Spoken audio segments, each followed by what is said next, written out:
Voilà les cons.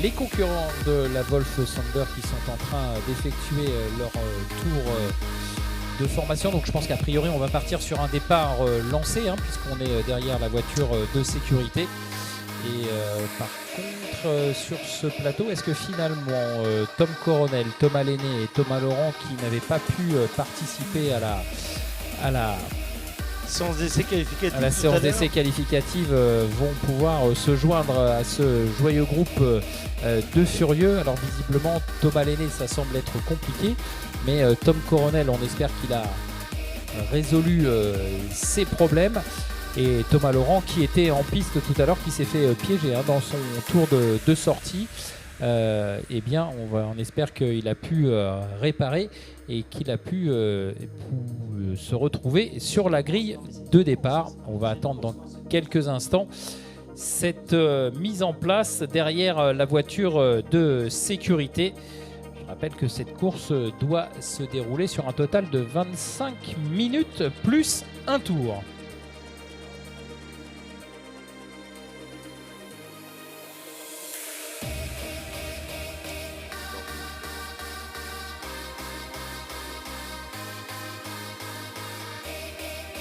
Et on attend que les concurrents, voilà. Allez, on les voit à la sortie du premier numéro. Ils vont rejoindre dans quelques instants la grille de départ. Vous allez les apercevoir si vous nous suivez sur les écrans vidéo géants. Je le rappelle pour ceux qui nous rejoignent pour un nocturne, priorité aux spectateurs qui ont réservé leur place en tribune. Priorité évidemment à ces places pré-réservées.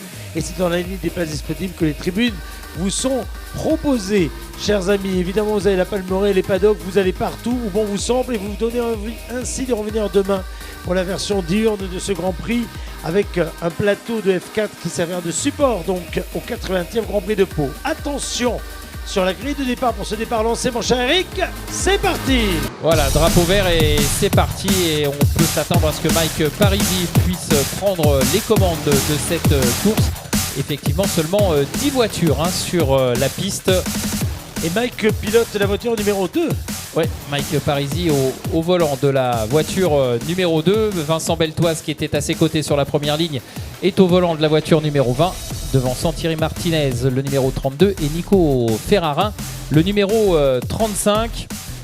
On va voir ce que ça va donner. Alors ce premier tour, ce premier passage à Oscar, toujours sous drapeau jaune, toujours neutralisé. Et à la...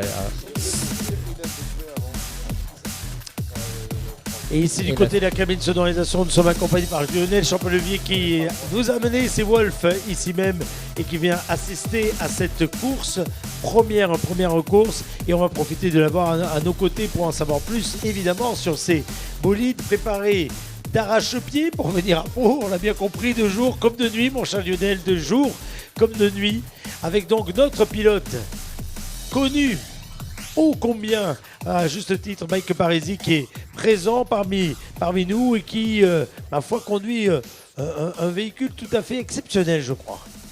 Oui, tout à fait. Mike Parisi conduit aujourd'hui la F1 Mistral. C'est un sport prototype de nos usines Wolf. Voilà, une voiture surpuissante et surlégère. Surpuissante, surlégère. Vous venez de dire le mot usine Wolf. Où est-ce que vous êtes situé? Alors nous sommes situés dans le Gard, au pôle mécanique d'Alès. Au pôle mécanique d'Alès, et c'est là que l'ensemble de votre équipe travaille sur ces Wolf. Oui, tout à fait. Donc c'est là où nous travaillons, nous essayons, nous avançons, nous réalisons de nouveaux prototypes toute l'année. Parmi ces nouveaux prototypes, il y a ceux que l'on voit ici. Vous avez bien compris qu'on attendait avec beaucoup d'impatience finalement ces prototypes. Il y a eu beaucoup de pression d'ailleurs, il faut bien le dire, sur vos épaules pour cela. Quoi qu'il en soit, elles sont là, elles roulent. La différence entre les unes et les autres, les Thunder notamment. Alors les Thunder, donc la Thunder 1000 cm3 est une voiture qui pèse 360 kg à sec, qui développe aujourd'hui 210 chevaux sur le modèle 1000 cm3. Ces Thunder, on en a plusieurs là qui sont évidemment sur la piste. Oui, tout à fait. Donc, il y en a plusieurs, effectivement. Ce sont des véhicules... Safety car, apparemment. Attention, les drapeaux jaunes sont alignés. Ah là là, et ça a touché du côté du pont Oscar. Ouais, c'est pas la première fois sur cet endroit depuis le début du meeting. C'est évidemment un des endroits les plus délicats. J'ai presque envie de dire légendaires également au travers des incidents qui émaillent chaque année le circuit. Vous repérez peut-être le pilote? Oui, il s'agit de Romain Glénisson. Romain Glénisson qui était en 6e position. 6e position. Jusqu'à présent avec sa voiture numéro 9. Qui, cela dit, allait toucher de très près, vous le voyez, la pile de pneus, ô combien connue, de ce virage du pont Oscar. Vous voyez la direction, les commissaires de course intervenir autour de cet under. Malheureusement, j'ai envie de dire, ça nous permet de voir le look. Oui, effectivement. De ces bolides, j'ai bien dit malheureusement. Oui. La fibre de carbone, c'est ça? Exactement, ce sont des châssis full carbone. Et on l'a vu quitter sa voiture d'un pas assez énergique, pour ne pas dire énervé. Alors, est-ce qu'il y a eu contact avec un autre pilote pour Romain Glénisson? En tout cas, on a vu que la voiture était malheureusement assez sérieusement touchée au niveau du demi-train avant droit. On voit encore sur cette image, il va y avoir une bonne séance de mécanique, là, j'ai l'impression. Oui, là, il y a un peu de travail. Ouais. Malheureusement, la bonne nouvelle, c'est qu'évidemment le pilote n'a rien et c'est quand même bien là le principal. Hein, on va toujours le rappeler, hein, l'intégrité physique du pilote, c'est la priorité pour tout le monde. Mais c'est vrai que quand on voit cette voiture dans le mur de pneus, ça fait toujours un peu mal au cœur. Et évidemment, on comprend que le pilote soit énervé, surtout s'il y a eu effectivement contact avec un autre concurrent. On ne l'espère pas, bien évidemment. Mais pour l'heure, c'est une course abrégée pour Romain Glénisson, le numéro 9. Et on va attendre évidemment que le tracteur ou la voiture plateau puisse arriver à proximité du virage Oscar pour évacuer cette voiture immobilisée et pour que la course puisse reprendre ses droits. Alors on le rappelle, hein, sous procédure de safety car, le temps continue de tourner, hein. On n'arrête pas le chronomètre, donc malheureusement ça fait du temps de course en moins pour les concurrents et c'est une procédure qui permet malgré tout de continuer de dérouler le programme. C'est sûr que c'est pas forcément à l'avantage des concurrents quand il y a un souci. En revanche, ça va avoir un avantage, si on peut parler comme ça, c'est de regrouper tout le monde pour ce nouveau départ. On voit ici même le travail des commissaires qui n'ont pas arrêté depuis le début de la journée. C'était une journée très occupée pour nos amis commissaires. Une saison occupée. Il y a des saisons plus calmes. Cette fois-ci, ce n'est pas le cas. Il faut dire que la météo les a pas aidés et de fait ils ont été mis vraiment à rude contribution et on en profite une nouvelle fois pour les remercier et pour saluer leur efficacité, leur réactivité et leur implication parce que bien tout à l'heure lors du gros accident du championnat de France F4 ou là encore sur cette intervention ils n'ont pas compté leurs efforts. Voilà, on sourit à pleines dents là, hein, pour ce commissaire de piste. Mais c'est vrai que c'est, encore une fois, c'est pas de la démagogie, hein, mais sans leur présence, il n'y aurait pas de course, tout simplement. Donc qu'ils en soient remerciés, que tous ces bénévoles en soient remerciés. Voilà, la bonne nouvelle, c'est que la course devrait reprendre ses droits à l'issue de ce tour, puisque la voiture de sécurité devrait s'effacer lorsqu'elle reviendra vers la ligne de chronométrage. Alors donc on en était aux spécificités des voitures. Je vous ai un peu coupé dans votre élan, j'en suis désolé, mais malheureusement les rebondissements ont fait que. Donc différents types de Wolf et différentes spécificités. Hein. On en était là. Oui, tout à fait. Donc nous avons la Wolf Thunder 1000 cm3, comme je l'ai énoncé tout à l'heure. 360 kg, 210 chevaux. On a maintenant la Maxi Wolf Thunder avec un moteur 1150. C'est une nouvelle homologation avec un moteur qui développe 240 chevaux. Toujours pour le même poids ? Toujours pour le même poids. D'accord. Et on a ensuite, dans la gamme, nous avons la Wolf Tornado qui n'est pas présente aujourd'hui, qui est un biplace, donc en CN ou en extrême jusqu'à 650 chevaux. Et ensuite, vous avez donc la gamme F1. Donc on a la première F1 Mistral qui est là sur la piste avec Mike Parisi. Et ensuite, on a également la F1 extrême à 650 chevaux aussi. D'accord. Juste pour replacer tout ça dans le contexte par rapport au public qui est présent parmi nous autour du circuit, la genèse de ce projet, comment est née cette envie de construire ces monoplaces performantes sur un rapport poids-puissance très favorable? Eh bien, Wolf est une ancienne écurie du F1, donc on était présent en F1 dans les fin des années 70. La marque a un petit peu périclité dans les années 80 et donc il est revenu au goût du jour à partir fin des années 90, début 2000. Donc il y a beaucoup de courses qui ont été gagnées un peu partout, en Italie, en Europe, aux États-Unis, etc. Et on est reparti, hein, on en profite, voilà, drapeau vert, donc la course est repartie. Allez-y, continuez. Voilà, donc étant pilote moi-même pendant de nombreuses années, je suis allé essayer une Wolf il y a 4-5 ans maintenant. C'était d'autres modèles à l'époque. J'ai trouvé la marque fort intéressante. Nous avons décidé donc de développer un nouveau développement dans le sud de la France, en partant donc de ces expériences qu'on avait pu vivre directement sur ces voitures, sur ces bolides. Allez, on est donc reparti sous la houlette de Mike Parisi, hein, qui a bien réglé ce restart et qui évidemment laisse un petit peu derrière lui le reste du plateau, puisque on vous l'a rappelé, hein, le pilote régional dispose d'une voiture un petit peu différente par rapport au reste du plateau, mais derrière, eh bien, ça promet une belle explication, parce qu'on a également Thomas Laurent là, que l'on vient de voir à l'écran, le pilote de la Wolf numéro 36, Thomas Laurent, qui poursuit sa remontée. Il n'avait pas pu effectuer le moindre tour chrono tout à l'heure durant la séance de qualification. Et bien là, il est parti du fond de grille et il est déjà en 5e position. Et il talonne Jérémy Mérires de façon assez pressante. Va-t-il trouver l'ouverture pour ensuite, pourquoi pas, aller récupérer Nico Ferrarin et lui disputer, pourquoi pas, la dernière marche du podium? Pour l'instant, Mike Parisi qui fait un restart, on va dire, progressif. Hein. Attention, Thomas Laurent là, qui se déporte à l'extérieur sur le virage de la gare. Ça n'est pas passé.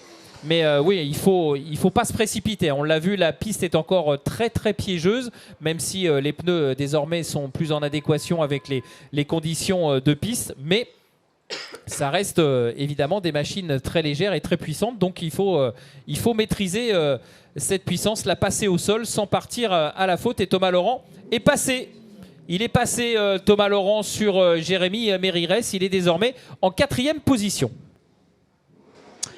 4e position, vous surveillez évidemment de près, chers amis paloises et palois, et pas que, le destin de Mike Parisi avec sa voiture numéro 2, mais pas que. Encore une fois, le spectacle peut être partout sur la piste. Et juste ensuite, nous attaquerons une série de démonstrations avant les 2 courses de Twin Cup qui viendront animer cette soirée et cette nocturne. Nous voilà donc pour le programme.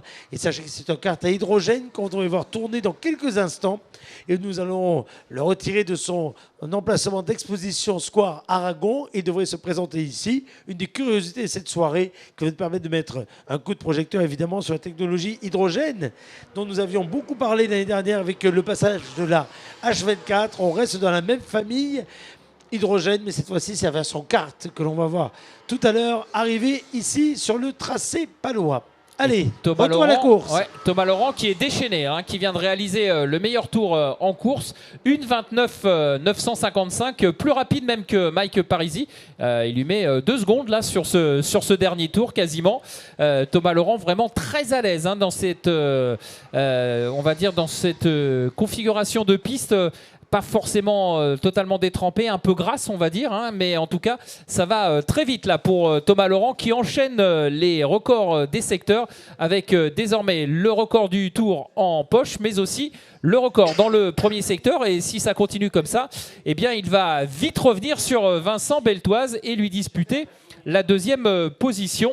Le numéro 21 ici que l'on suit, c'est la féminine Elvina Savé qui est en 9e position actuellement. Et on suit là maintenant la 36, Thomas Laurent, qui est dans le sillage de la numéro 20.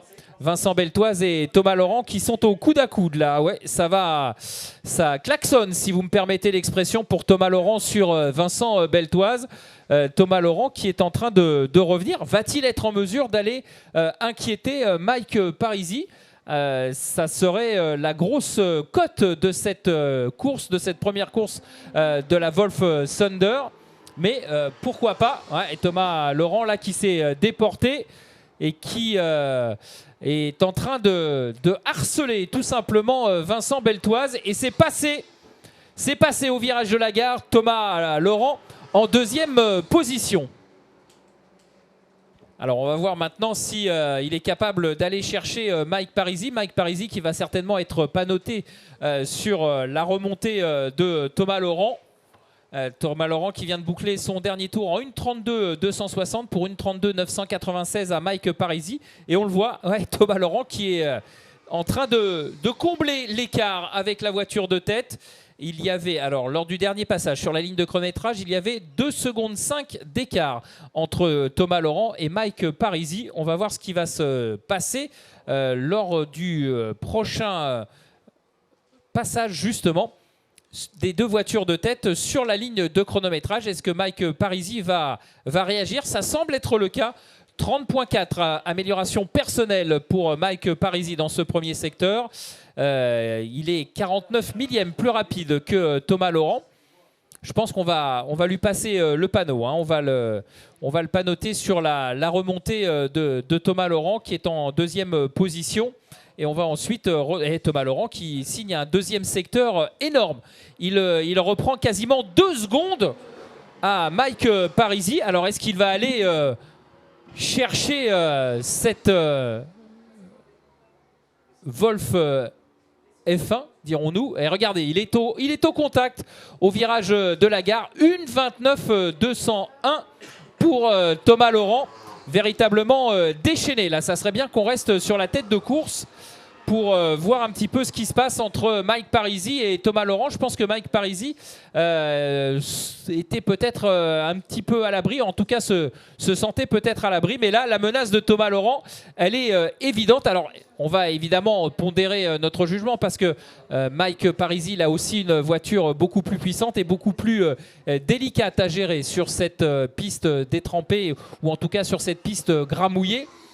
Mais Thomas Laurent qui va évidemment, on le connaît, Thomas Laurent c'est un pilote qui ne lâche rien et qui est au contact désormais de Mike Parisi au moment de passer dans Foch. Et regardez les deux voitures qui sont roue dans roue. Pouet-Miron qui est négocié effectivement Thomas Laurent dans l'échappement de Mike Parisi. Ça vous surprend un petit peu cette physionomie de course ou c'est un petit peu en adéquation avec ce que je viens de dire, vu les conditions délicates? Mike Parisi ne peut pas tirer le plein potentiel de sa voiture? Alors nous sommes dans une situation un petit peu délicate, effectivement, dans le sens où juste avant notre départ, il s'est mis à pleuvoir. On est passé donc en pluie. Et là, on est sur une situation, si vous voulez, où la Thunder est une voiture extrêmement performante. Voilà. Et la F1, bien sûr, aussi. Mais il ne faut pas oublier que Thomas Laurent est quand même le vainqueur des 24 heures du Mans. Oui, non mais je sais. Voilà, donc on a là deux pilotes de grande qualité. Voilà. Voyez, bon, je pense que Mike Parisi a appuyé un petit peu plus. On voit que dans la ligne droite, quand même, il y a ce qu'il faut. Il y a la différence de puissance fait l'écart. Évidemment, alors on va balancer hein, ces palmarès puisque évidemment Mike Parisi, lui, il est du cru. Il connaît parfaitement les moindres recoins et centimètres carrés de cette piste paloise. Thomas Laurent, évidemment, il a un gros palmarès en tant que pilote d'endurance. Par contre, Thomas Laurent, il est arrivé ici pour encadrer Tom Callender, qui est le pilote dont il s'occupe en championnat de France F4. Et il a été sollicité au dernier moment pour rouler dans cette catégorie. Alors donc, là, je vois pas de quoi vous parlez. Ça a été une période d'adaptation plus que courte hein, pour Thomas Laurent.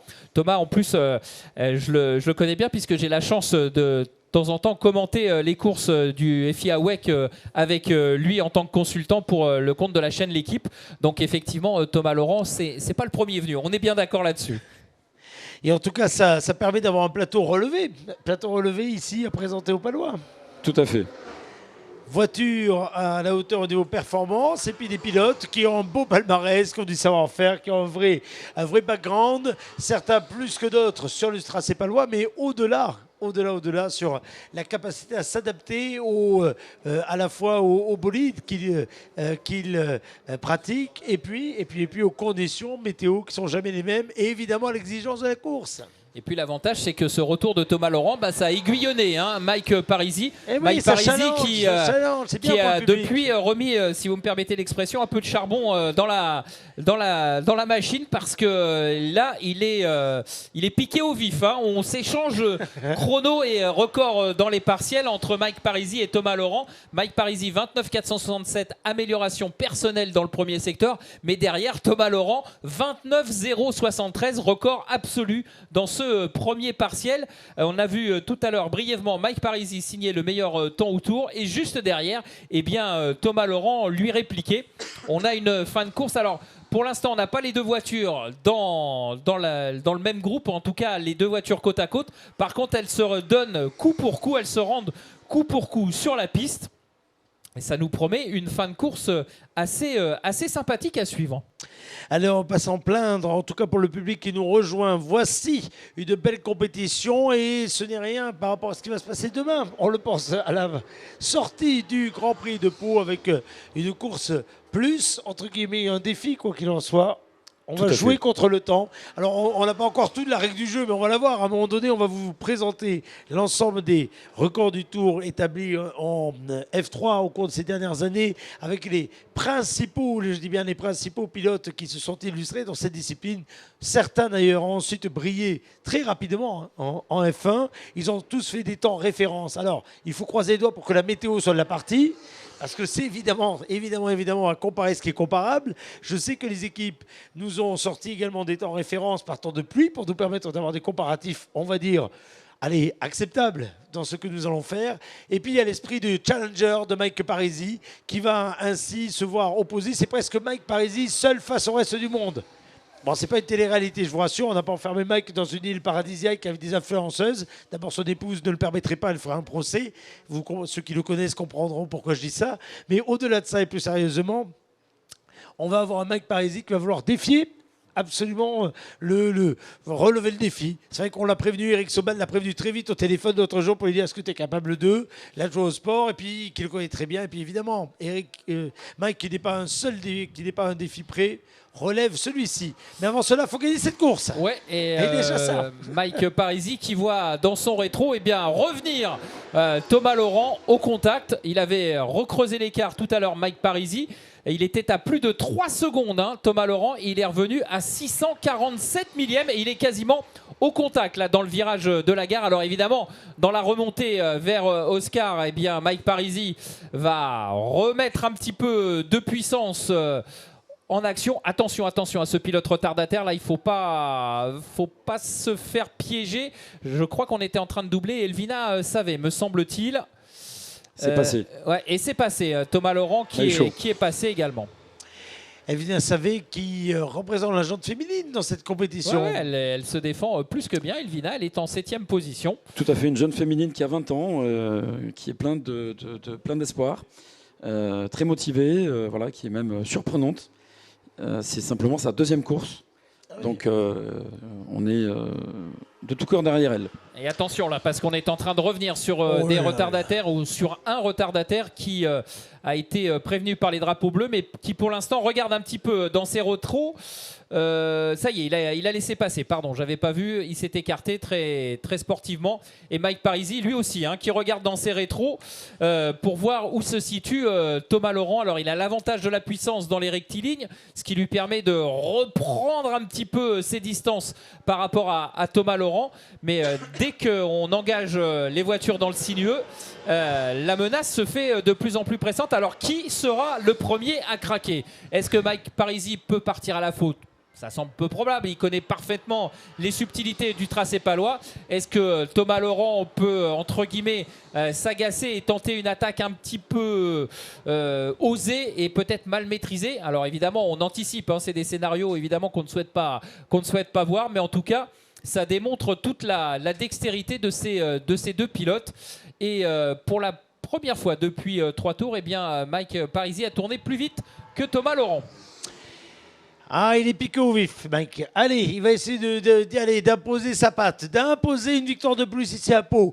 Il a dû courir dans à peu près une dizaine de catégories différentes au fil de sa carrière. Voici une nouveauté pour lui. Encore un nouveau bolide, encore un nouveau défi, encore un nouveau titre, encore une victoire ici à Pau potentiel pour Mike Parisi.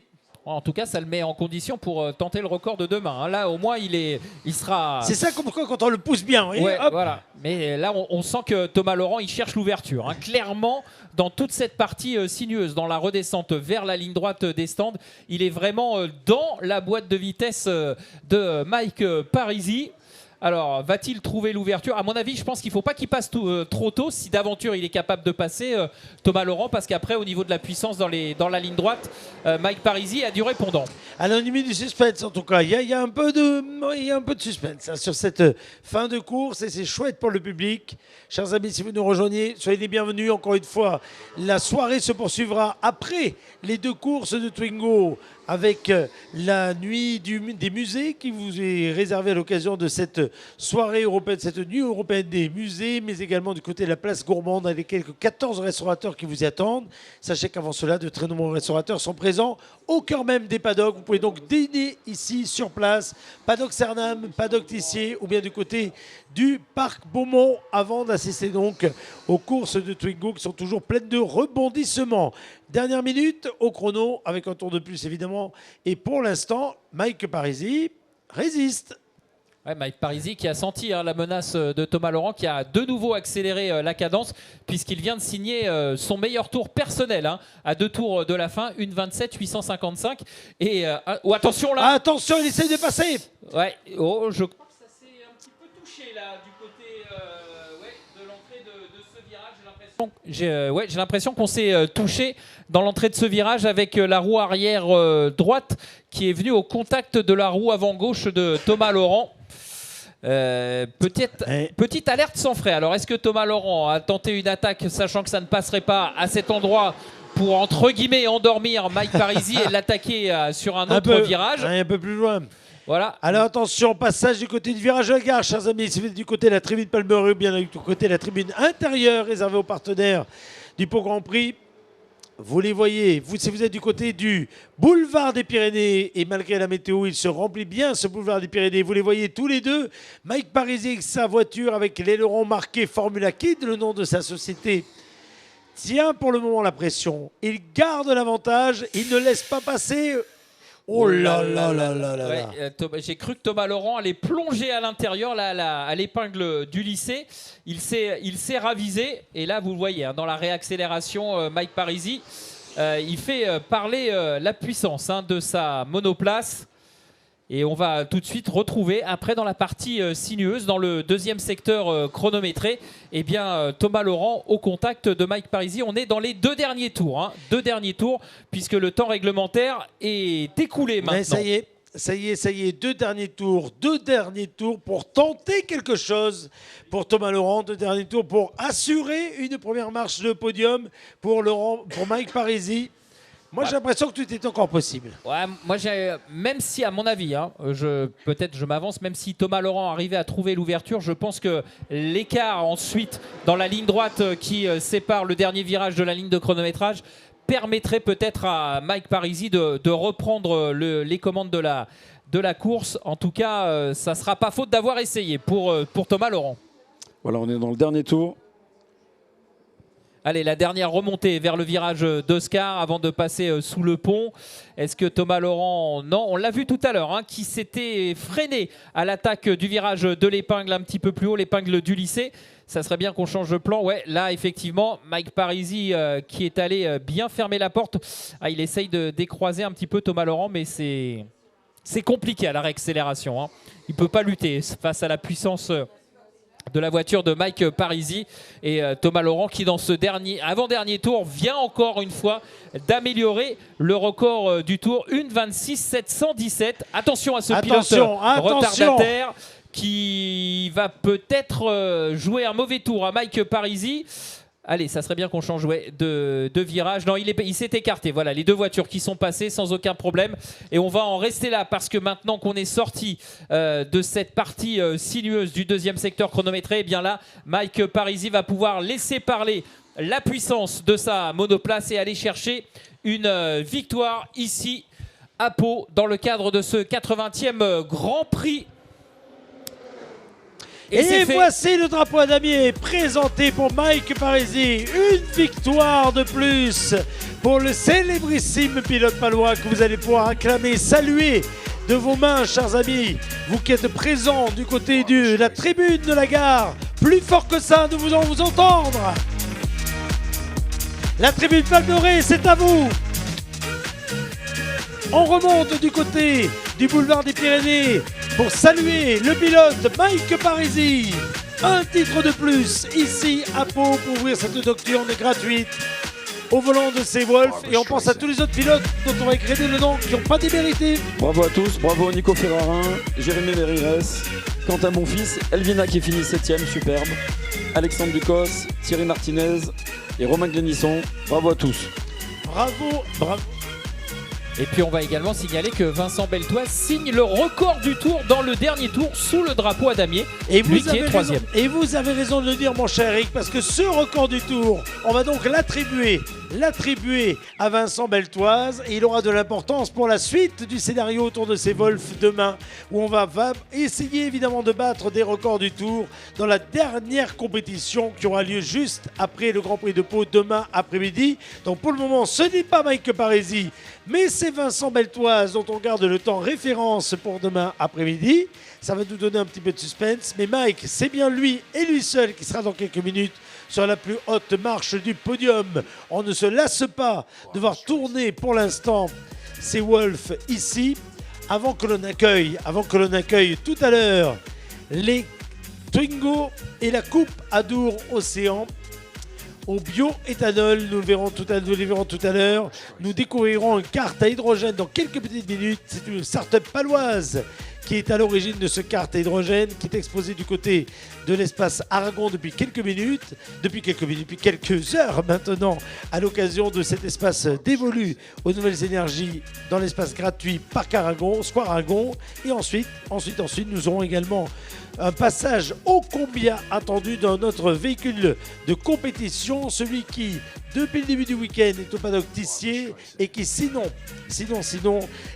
est sur un championnat FIA excusez du peu, puisque c'est le camion du championnat d'Europe de course de camions de la FIA que nous accueillons ici même, propulsé avec le savoir-faire de Total Energy, que nous accueillerons dans quelques petites minutes ici même. Nous n'en sommes pas là. On va regarder arriver ici les pilotes.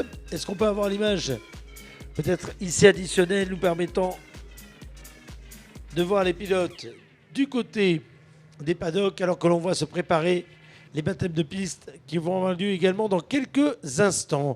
Allez, une petite coupure publicitaire. On se retrouve dans quelques petites secondes. À tout de suite.